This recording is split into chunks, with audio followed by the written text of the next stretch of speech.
Welcome to Guerrillapreneur, the art of waging small business warfare podcast, teaching Davids how to defeat Goliaths. Now here's your host, Mark Anthony Peterson. Welcome back to the podcast for entrepreneurs, startups, and business mavericks. If you're not a maverick, you don't have to go home, but you got to get up out of this podcast. In this podcast, we teach entrepreneurs how to defeat the corporate giant. Just like in the story of David and Goliath, David defeated a much taller and stronger Goliath, not by fighting the giant in hand-to-hand combat, but by using technology, a slingshot. The slingshot allowed the smaller David to attack from a distance that minimized the advantages that Goliath had over the smaller David. My name is Mark Anthony Peterson. I'm a serial entrepreneur, a futurist, and the managing executive at Serial Consulting, a leading small business strategy and technology consulting firm. I am also the author of the book Guerrillapreneur, Small Business Strategy for Davids Wanting to Defeat Goliaths, which is available on Amazon, Barnes & Noble, and iTunes. This podcast is brought to you by Serial Consulting. An idea can launch a business, a strategy can take it global. Guerrillapreneurs, I do another podcast called Event Horizon, where I talk about the universe, religion, and intuition. Can you really use intuition in business? I interview Paul Rosenberg, author of Rogue Leadership, and in his book, he tells you to trust your gut, trust your intuition, and he gives you tools and frameworks on how to use that to improve business performance. I think you're going to like this interview. Now, I want you to also excuse some of the audio. I don't know what was going wrong with my microphone. It gave a little bit of background noise throughout the podcast. I hope you'll forgive me for that. But if you want to change that in the future, support the podcast. Go over to patreon.com/guerrillapreneur and become a patron of this show and help us put a Fab Lab in the Black Belt South. Now, here's my interview with Mr. Paul Rosenberg, author of Rogue Leadership.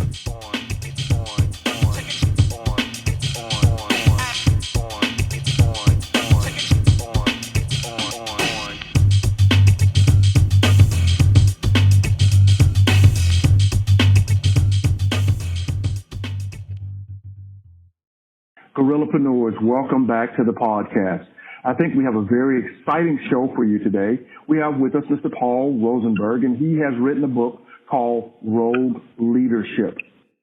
Rogue Leadership. Let me say that for you again. And you know, on this podcast, we talk about leadership and what it takes to get your business from point A to point B.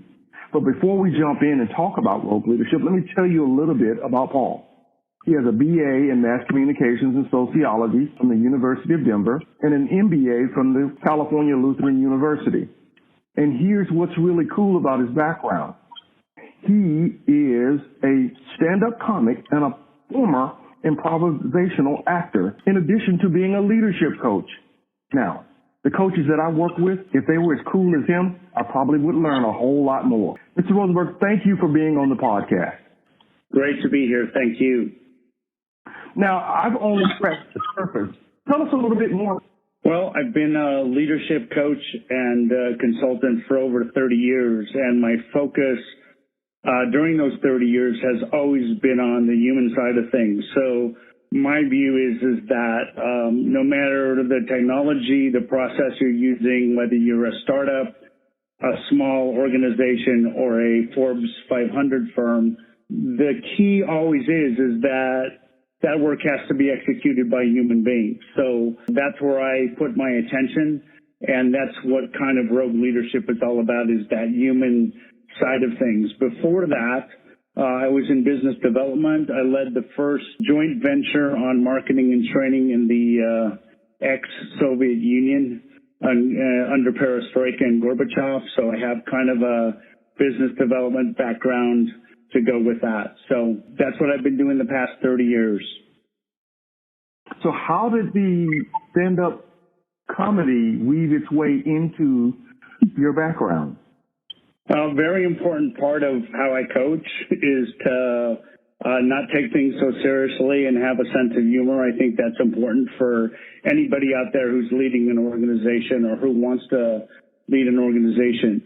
Quick story. My mom was an improv actress. I was an improv actor with my twin brother in high school and college. We toured all over the U.S. And while I was opening up a new business for my company in Sweden, of all places, I was asked to do a tryout on an open mic night, and things took off. And I was doing my business hat on the week, and on the weekend I was a stand-up comic and toured Sweden and the United States after that. So part of why I think that's important is that it gave me the ability to align quickly. You don't have a lot of time when you're on stage. You have about 30 seconds to a minute to get those people on your side, because they're all there to kind of say, make me laugh or else.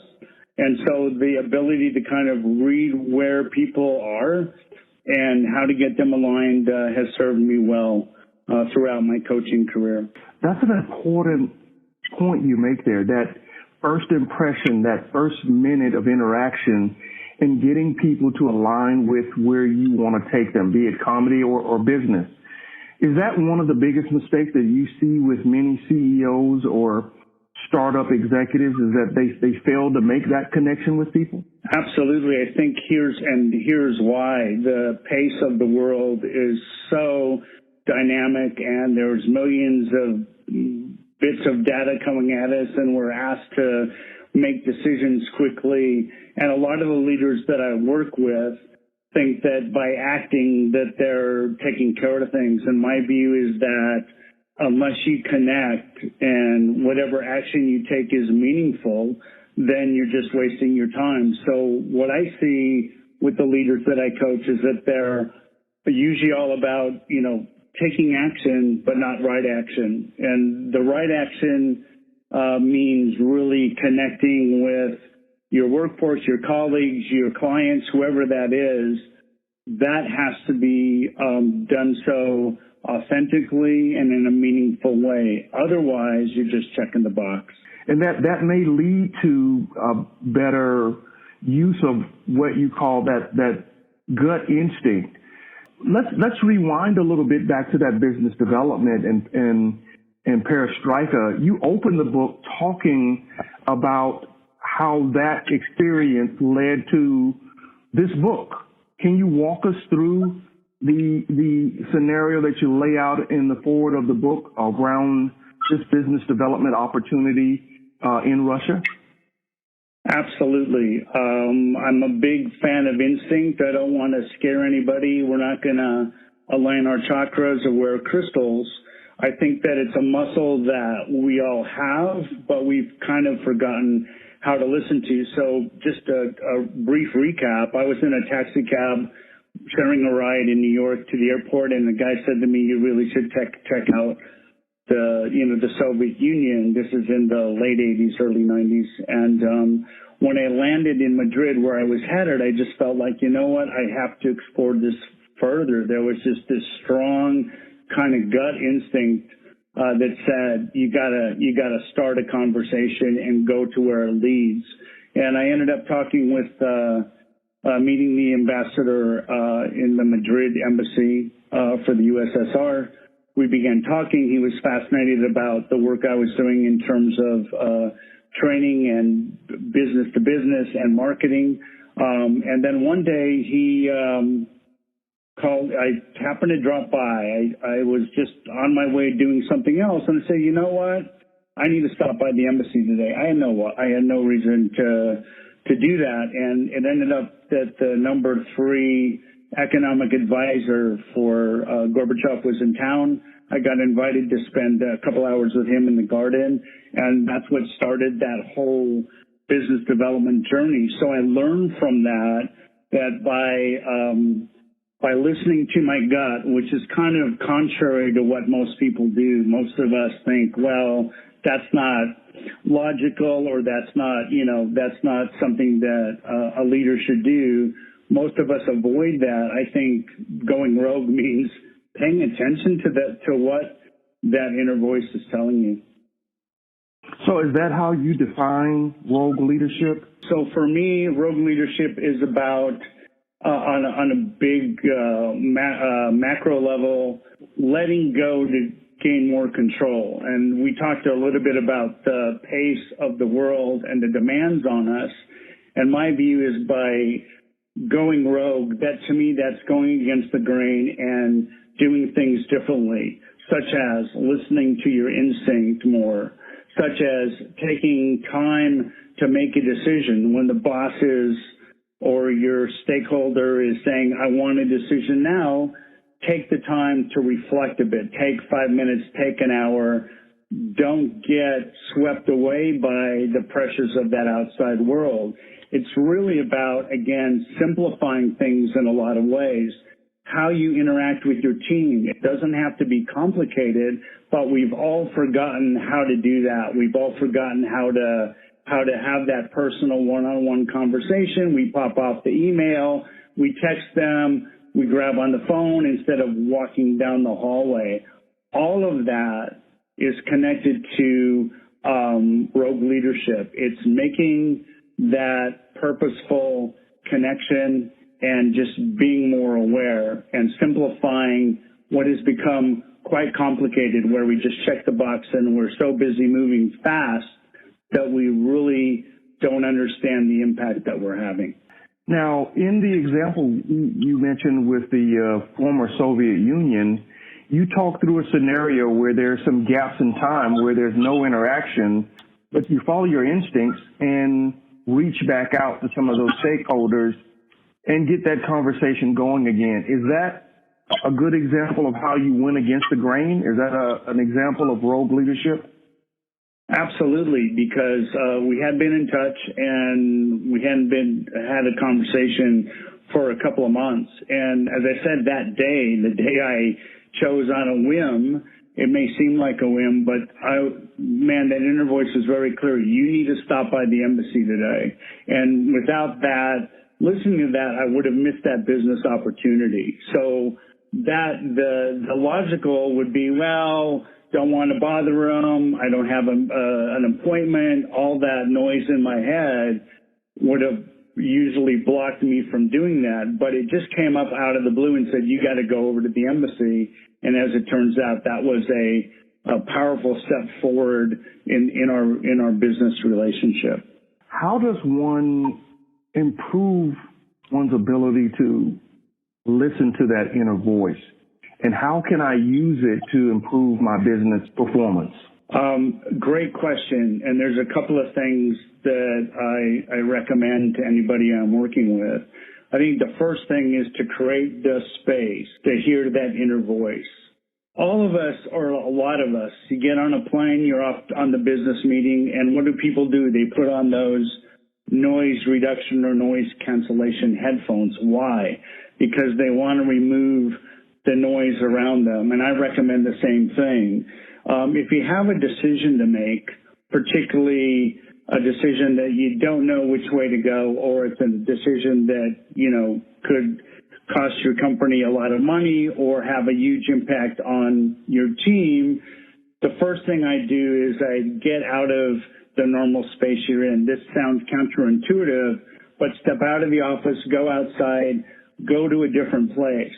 Why? Because then you remove the camouflage that may be creating, an obstacle to you really listening to what you need to do. So it's get out of that space, number one. Number two, take some time to reflect. So turn off the computer, put away that cell phone that's, pinging you, And we all do it. The phone rings and, oh, maybe somebody liked my Instagram, or who is that? And we go right to that because that's the way our mind works. So shut all that off and then take a deep breath. And again, we're not going to get all, fancy schmancy here or metaphysical. Really take the time to take a deep breath and just think about what you want to do before you do it. So it's really a couple of easy steps that we have the power to do. We don't have to, again, get swept away by, the boss is on the phone. There's a great example in the book of a gentleman I worked with, and this was a very big company, and his boss wanted an answer immediately. I was with him. The boss was on the speakerphone going, you need to tell me what we're doing now. And John is his name. He did something amazing. He said, can I give you an answer in an hour? And the boss mumbled and said, well, okay. Because John wasn't interested in giving him an answer. He was interested in giving him the right answer or the best answer. So we all have to understand that we are in charge of that. We can say no. We can create space for ourselves to reflect, change kind of our scenery, and then we're going to be able to hear that voice a lot clearer. I can totally understand what you're saying. I have a couple of examples that popped in my mind as I was going through your book. Early in my career, I got assigned to a client that was trying to develop a new pricing model. They had the luxury of having pretty much total ownership of the HGH transfer market. They had built a piece of software that could make it easier to transfer those payments back in the early days when people were just getting into direct deposit.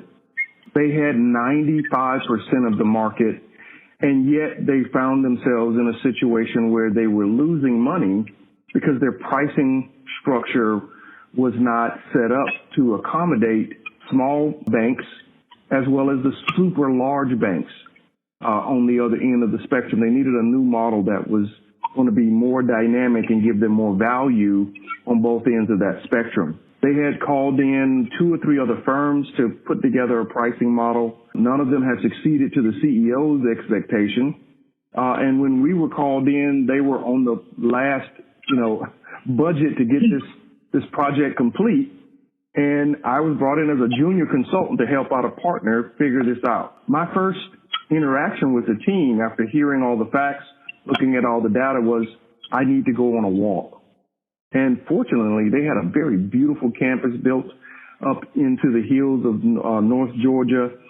And after walking around for an hour, imagining what each customer looked like that they were serving, the answer came to me. And I ran back to the conference room, assembled the team, and sketched out the pricing model on the board. And within an hour, the CFO was in the room saying, he thought it could work. And we spent the next month doing many focus groups with each of their customer sets to see if they could stomach the change in the way the pricing was going to be rolled out. I credit that experience, that opportunity to get that space, as you say, with giving me the awareness of where I needed to go with that pricing. The time to imagine what those customers looked like, how they use the software. I just created a simulation in my brain, and all of a sudden the pricing solution popped in. Perfect. That's such a powerful example of what we're talking about. So, I can't think of a better story that illustrates the power of taking that time than your story. That's amazing. Now, in the book, you talk about stealth change management. And in my prior career, when we meant change management, we would go in after laying out a strategy and try to, quote unquote, right-size the organization to that strategy, pointing out to them where the gaps are in terms of skills and capabilities to execute against the new strategy. Why do you coin you coined the phrase stealth change management? Can you unpack that for the audience and let them know what you mean and how that applies to, getting these benefits? Absolutely. Change and the change strategy is great. Where it usually falls down after an investment of a lot of time and meetings in terms of where you want to go is in the execution of that strategy. And that's where I see a lot of my clients kind of stumble. So it isn't really the quality of what they want to do. It's about the quality of how they execute that. So there are some statistics out there that say that 70% of change initiatives fail. And they fail because they start off great. As I said, they may be exactly what the company needs. But after a couple of weeks, after the kickoff and the rollout and, everybody's excited and we get donuts and pizza, whatever, then everybody kind of goes back to doing things the way they were doing before. So I coined stealth change management because honestly, in my view, it's not the only way, but a lot of times change can happen without that visibility. And I think honestly that sustainable change happens a day at a time. And I'll give you another example of someone who helped drive that. That's also in the book. Is that this is a company that really needed to create their risk management strategy and focus. And one of the guys involved in that for his team said, you know what, I don't want to just do the process safety stuff and check the box and do the big stuff. I want to change how we approach risk day by day. So what he did was, without any fanfare, without letting his bosses know, because he was aligned with what they wanted, he chose not to go the initiative route. He chose not to go the training route. What he did was model that through the people who were influential in his team each and every day. So change can happen slowly. And the perfect example is, when you're a baby, there's changes every day. You may not see them. And as we get older, the changes are less and less obvious. But my view is you can do that strategy and execute it in a stealth way without the visibility, because when you do the big initiative, there's resistance. When you do the big initiative, people get motivated for a couple of weeks, and then, as I said, they drop it. So a better way, in my view, is a consistent focus on that, lots of baby steps each and every day towards that, and then you avoid two things. You avoid the resistance to change, which is really hard for people, really, really difficult for people. And secondly, it's almost a seamless change where you don't rock the boat after you've been doing something the same way for 20 years and suddenly you're going from A to Z. So that's my recommendation, is look at ways to do that, build towards that outcome. Just do it every day consistently and not the big push up front. And in that process, do you recommend that some of the goals, some of those baby steps that you're recommending, should those be offered up by the people who are taking those steps? So those employees who have to ultimately make that change, should they be part of that discussion? They have to be, because here's what happens is that, to your point, a lot of times you have the big change thing that comes from the top and the leadership goes, we're going this way. Let's say we're going down path A. A lot of times the resistance happens or the non-execution happens because they're not involved in the process. They're passive receivers of the information. Hey guys, we're going down path A. Now sometimes a lot of the companies I've worked with, they have the focus groups and they let everybody know, but at the end of the day, they really haven't had their voice heard. Not the shareholders, but the stakeholders, the employees, and oftentimes clients and third-party service providers. So my view is I think that's a great idea, is that if they're a part of the solution and it's non-evasive, meaning it's baby steps every day, not the big push, it's more likely to land and they're more likely to be committed to that change because they are a part of it. So I think it's a brilliant idea. Right. And I think to your point with the big push can cause the employees to resist, but it could also produce behavior that you don't expect. The example that comes to mind is Wells Fargo. They set these extreme sales goals for their teams, and then the teams, in order to try to meet them, started creating fake accounts. And that's not exactly, I think, what the leadership wanted, but they set goals without even consulting their teams, and their teams had to find some way to achieve them in order to get their bonuses. Yeah, that's a powerful example of change gone bad. And again, the answer wasn't that complicated. The answer to what happened wasn't that complicated. If they had taken the time to just ask those questions, get that input, make everybody understand what the objective was versus that pressure of setting goals that I have no part of. I'm just told to do it. I'm going to do what I'm told if I'm an employee. So another good example of the power of managing change.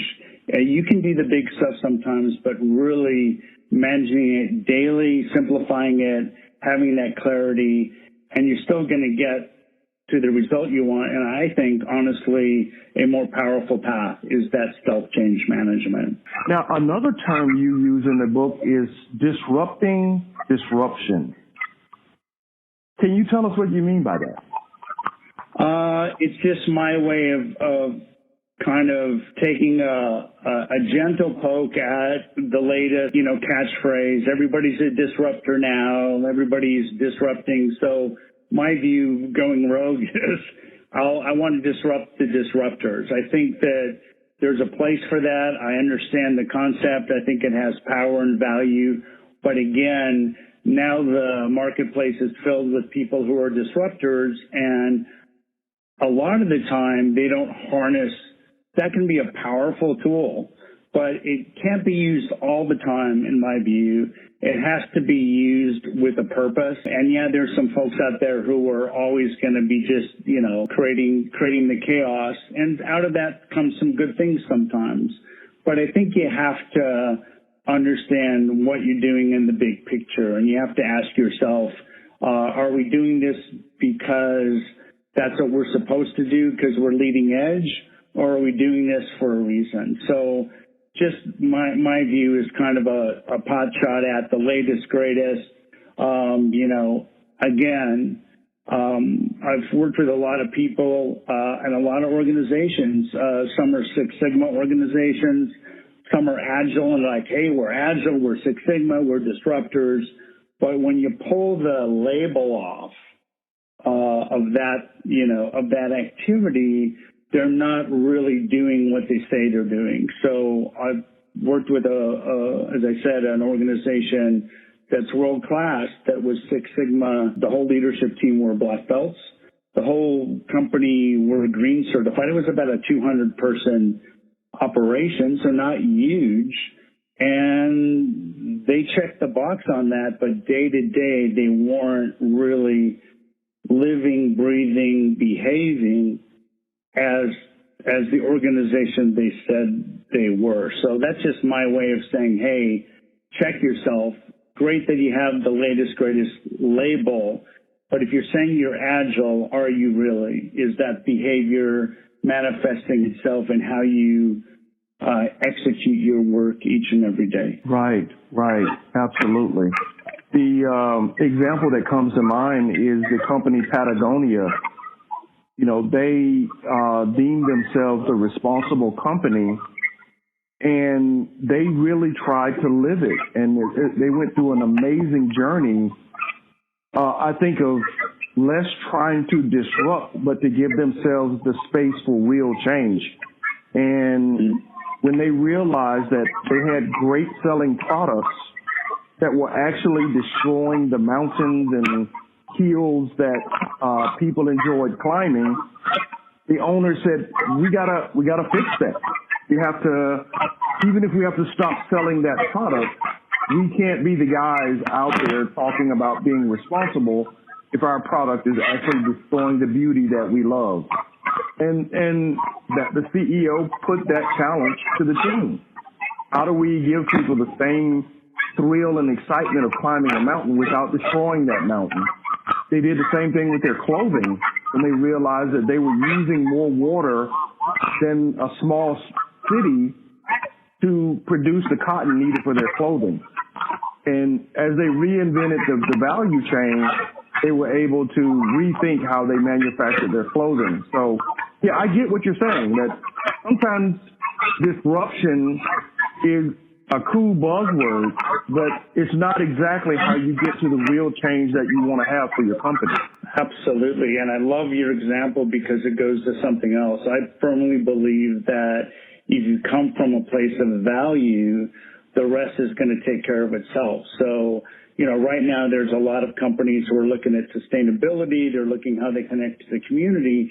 The other thing too, though, is it's good business. I mean, you don't have to sacrifice high performance and profit for being a good corporate citizen. I think that the message is you can do both. So that whole focus on, hey, we're disruptors or whatever, as long as there's value and purpose behind it, then you're going to be fine. Right. You also mentioned in the book Tarzan Principle for Simple Communication. Now, I remember watching Tarzan growing up, and he was pretty simple in his communication, like me Tarzan, you Jane. Yeah, so, exactly. So how do we communicate with the Tarzan Principle? Yeah, so I'm not recommending go swing from a tree or beat your chest. But there's something to be said for simplifying communication. Why? Because there's such a barrage. We get it every day, the text messages, the notifications, it's just coming at us. And so how do we make our voice heard within our organization? I look at Tarzan and go, okay, number one, simplify your communication. Use simpler words to convey what you want to convey. It doesn't have to be fancy. I'll give you an example. I talk about not using trophy words. In other words, you don't have to make it so complicated. I had a colleague who once, and I won't go into detail, but he once used the word asymptotic. And he was showing off. The problem was that nobody understood what that was, but in a leadership meeting, they all nodded their head as if they did, because no one was willing to kind of admit that they had no idea what that was. And it's a mathematical thing, and I'm not good at math, but nonetheless, don't use trophy words. More is less, and I think there's power in when you're engaging with your workforce. More is less. You don't have to drone on, and your message is going to be more powerful if you choose the right words. So think about your messaging, and that's a thing we all have to do every day. If I see somebody in the hallway and I have a conversation, that's a reference point as an employee or a member of the team as to what I want and who I am. So if we think about messaging and we say, go do X and get back to me if you have any issues, that's way better than, you know what, I was thinking about you doing X and what do you think? And let's go and, let me know how that is and we'll do a follow-up and blah, blah, blah. I mean, we can just make it so complicated that the person or the team doesn't get the right message. We all know that game.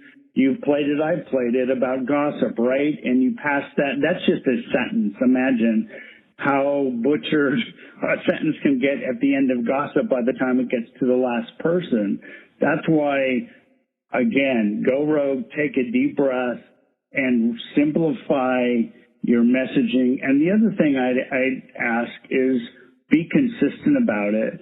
When you use the same language, whether you're talking to your leadership team, your employees, your client, your vendors, or third-party service providers, if you use the same language, that consistency gives them all the same touchstone. And what I mean by that is it's the same reference. They're not confused by what you're saying. Everybody hears the same thing because it's repeated continuously. So those are some of the tricks on how to be a good Tarzan or a Jane. And I would expect that this would be especially important when stating a company's goals or missions. You know, I immediately go to President Kennedy and his simple statement of wanting to get a man to the moon and back safely by the end of the decade. Very simple but powerful directive that everyone from a PhD to the person, you know, at the bottom of the organization could understand. Absolutely. Our words have power, and so often we throw them away like, they don't have an impact or meaning. And so when we purposefully, like Kennedy, pick those words carefully, especially to your point around mission and vision. Man, if that's not clear, if it's a 3-paragraph mission and vision statement on the wall with that nice gold frame, to me it's worthless, because if people can't refer to something simple and clear each and every day that should be the driving force in everything that they do, then you're missing an opportunity, and I think it can affect your performance quite dramatically. Who are the leadership assassins? That's a rogues gallery. It's kind of the antithesis of superheroes. There's some prototypes that I talk about in the book. I won't go through all of them, but I'll give you a couple of examples. There's the Big Daddy, Big Mama prototype, and that individual complains all the time about the fact that everybody comes to him or her. They can't make decisions by themselves, and everybody has to go through the leader. And most of the time when I hear that and I uncover the truth and pull the Band-Aid off the wound, it's because they won't allow their team to make decisions. So Big Daddy, Big Mama syndrome is, I'm gonna make all the decisions. I'm not gonna let you make decisions, and then I'm gonna complain about the fact that I have to make all the decisions. So that's a true leadership killer, because at the end of the day, if your team isn't executing and leading themselves, and it all falls on you, then I don't think you're a good leader. Then you're a one-man or one-woman show. Another prototype, which we've all seen, is the chameleon, who, it's the flavor of the month individual who keeps trying all these different things, but doesn't allow the new thing time to settle in and time to take hold. They're on to the next thing and the next thing and the next thing. And in a way, it's a significant defense mechanism. It keeps, everybody in the team is being yanked from here to there every 6 months. And it just, whether you're a small organization or a big one, it has the same effect. It just kills innovation and growth, and people get fatigued and demotivated and don't really add the value they can if they had that, clear alignment. So Rosenberg, I have really enjoyed our discussion. Can you tell the audience how they can find and buy Rogue Leadership? And then also tell us if anyone in the audience wants to connect with you and talk to you about your leadership coaching practice, how they can get in contact with you. So, absolutely, and thanks very much. Rogue Leadership is available worldwide on Amazon, paperback and ebook. It's also on Book Depository and Barnes & Noble online. If anybody would like to contact me, please feel free to reach out. Here's a couple of ways you can do that. I'm on Instagram, Paul Rosenberg, _line. My website is www.rosenbergpaul.com, and my email is paulrosenberg.leadership.biz@gmail.com, and happy to enter into a dialogue with you. So thanks for the opportunity today. Excellent. Well, again, we thank you for coming on the podcast. And audience, I think you have learned a lot today about how to be a rogue leader. If you want to learn more, get the book. Get the book, Rogue Leadership. Mr. Rosenberg, again, thank you for coming on the podcast. Hey, thanks for having me. It was a pleasure. Let's do it again sometime. Appreciate it. I want to thank Mr. Paul Rosenberg for coming on the podcast and talking to us about his book, Rogue Leadership. I want to thank you also for supporting the show. If you are a new listener and you want to support the show, then hit that like button and hit that subscribe button. Leave a comment. Do it in iTunes. Do it in the Apple Podcast app, Podomatic, Spreaker, wherever you listen to podcasts. Just hit like and subscribe. Like what you hear in Guerrillapreneur? Then check out my other podcasts, Career Coaching X's and O's, career advice for executives seeking the corner office. Also, check out Gigging, Everything in the Sharing Economy. This podcast gives you news and predictions about the sharing economy. Find them on Spreaker, iHeartRadio, Spotify, iTunes, and CastBox, or any of your other favorite podcast listening platforms. I'll put links to these podcasts in the show notes. Guerrillapreneurs, one more thing. I'm teaming up with Airbnb Open Homes, a program that enables community members to offer free, temporary housing to people displaced by disasters. We are in the middle of hurricane season, and we've seen many disasters around the globe. One of our greatest needs is making sure every resident has a safe place to stay. Now is the time to prepare. If you are able to offer free temporary housing for neighbors impacted by a disaster, sign up to be an open homes host by going to airbnb.com/M.Peterson. That's airbnb.com/M as in Mary, PETERSON. You will only be contacted when there is a need. This will add a great tool to our community's disaster response toolbox. Guerrillapreneurs, Scott Sullivan said it best in episode 7. Be a mace, sharpen those spikes, and remember, if you're not breaking something, your company might be the next thing that gets broken. Thank you for listening to the Guerrillapreneur, the Art of Waging Small Business Warfare podcast. If you enjoyed this podcast, you may also enjoy the book Guerrillapreneur, Small Business Strategy for Davids Wanting to Defeat Goliaths, available on Amazon, Barnes & Noble, and iTunes.